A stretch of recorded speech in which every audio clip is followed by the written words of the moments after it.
السلام عليكم ورحمة الله وبركاته. ازيكم عاملين ايه؟ وحشتوني جدا جدا. النهاردة هنعمل مع بعض بقى الكشري المصري، هنعمله في حلة واحدة، وهنعمل كمان معاه العيش اللي بتقدم معاه في المحلات الكشري، وهنعمل كمان معاه الحمص والبصل المقرمش، وهنقول لكم بقى ازاي نخليه مقرمش كده ويفضل محتفظ بالقرمشة بتاعته. وكمان هنعمل مع بعض الدقة بتاعته اللي بتقدم معاه، وهنعمل الصلصة اللي بتقدم معاه من غير دوشة كتير وحلل كتير بقى كده وهيصة كتير. تعالوا بقى نشوف هنحتاج ايه وهنعمله ازاي مع بعض. هنحتاج اول حاجة معانا كوباية ونص رز مغسولين، وكوباية مكرونة من النوع دوت او النوع اللي انتوا بتحبوه، وكوباية عدس يكون منقوع ساعة في المية ومتصفي، وكوباية شعرية، وكوباية مكرونة اسباجيتي. تمام كده، او على حسب المكرونه اللي انتوا بتحبوها والنوع اللي انتوا بتحبوه، ومعلقتين 2 كبار توم.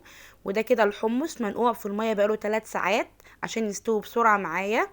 ومعايا كده نص كيلو طماطم معصور في الخلاط. ويحتاج بقى ملح وكمون عشان خاطر الدقه وايه والصلصه، ومعايا كمان خل. وده البصل حطيت عليه معلقه ملح وسبته شويه، وبحط عليه دلوقتي بقى معلقتين 2 كبار نشا. النشا بتخليه يقرمش معايا وما يطراش، ده السر بقى اللي بيخلي البصل يقرمش ويفضل محتفظ بالقرمشه بتاعته. تمام. وده العيش، بجيب كده عيش من الابيض اللي انتم عارفينه دوت، وبقصقصه كده بالمقص زي ما انتم شايفين على حسب الحجم اللي انا حباه، وبقليه في الزيت عشان خاطر يبقى مقرمش زي المطاعم بتاع الايه الكشري بالظبط. تعالوا بقى اول حاجه هنعمل مع بعض، نحط ايه الزيت.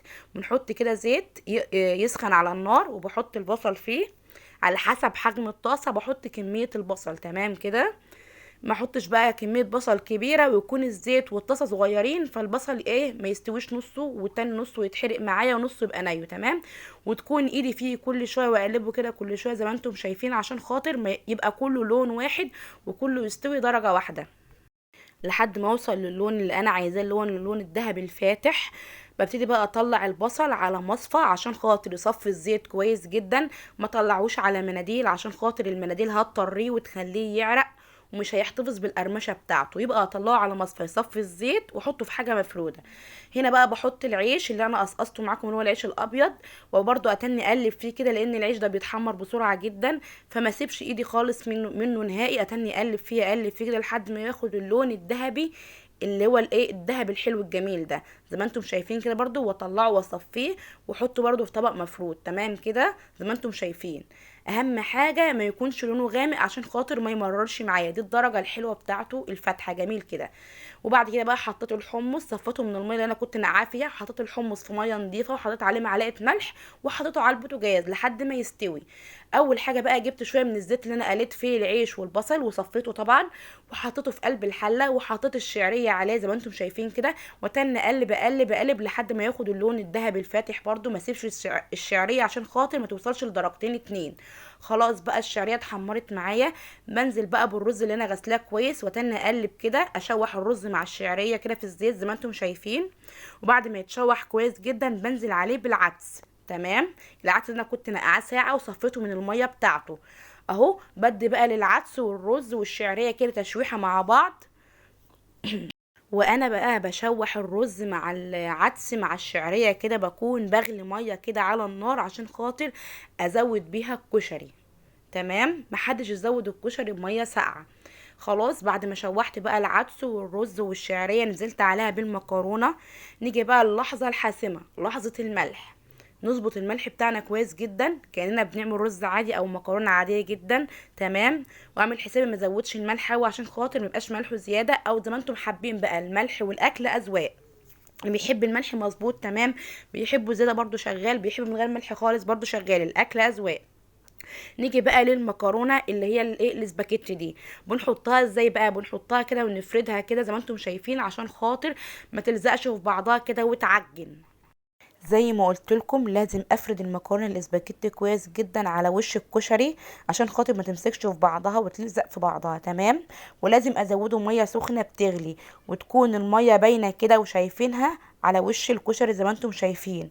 ببتدي بقى ان انا اغطي الحله واسيبه لحد ما يغلي ويبتدي يشرب الميه بتاعته. واول ما يبتدي يشرب الميه بتاعته بعمل ايه؟ بروح مهديه عليه خالص واديله كده تقليبه زي ما انتم شايفين. بصوا ما شاء الله عليه ناجح جدا، وباين عليه اصلا ما شاء الله عليه ومفلفل جدا ومفيش حبايه ماسكه في بعضها زي ما انتم شايفين كده.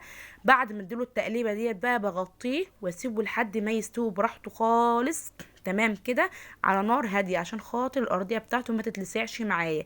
ونبتدي بقى نعمل مع بعض بقى الصلصه بتاع الكشري بتاعتنا. نبتدي نعمل ايه؟ الصلصه. نحط بقى ايه؟ الزيت والثوم على النار لحد ما ياخد اللون الذهبي بتاعنا الجميل.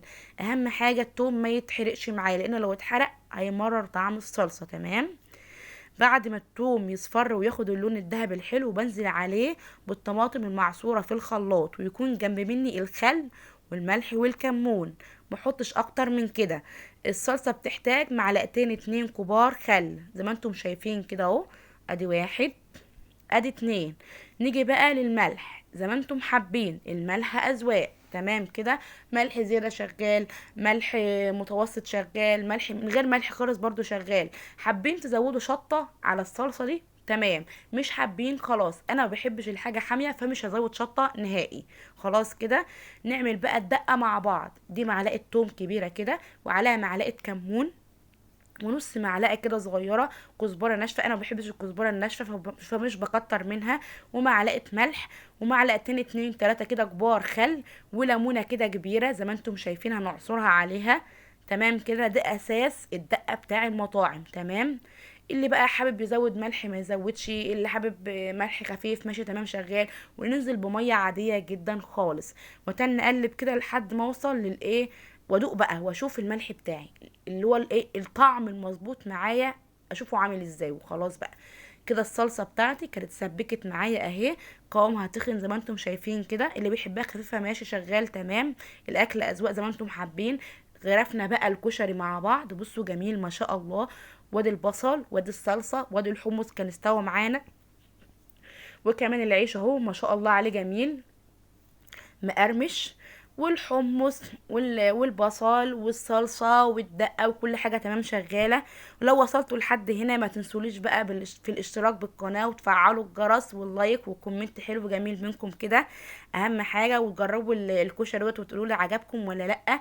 ما شاء الله عليه، هو سهل جدا على فكرة وبياخدش وقت، في نص ساعة تكونوا خلصتوه. وكمان الاطفال اللي ما بتحبش الكشري لو شافته بالمنظر ده عملت لهم العيش كمان معاه هيبقى جميل. بصوا هنا بقى كنت بوريكم قد ايه هو جميل جدا وناجح جدا، ومفيش حبايه ماسكه في بعضها خالص زي ما انتم شايفين كده. ولازم تجربوه، واي حاجه انا اعملها لازم تجربوه عشان تقولي بتنجح معاكم ولا لا.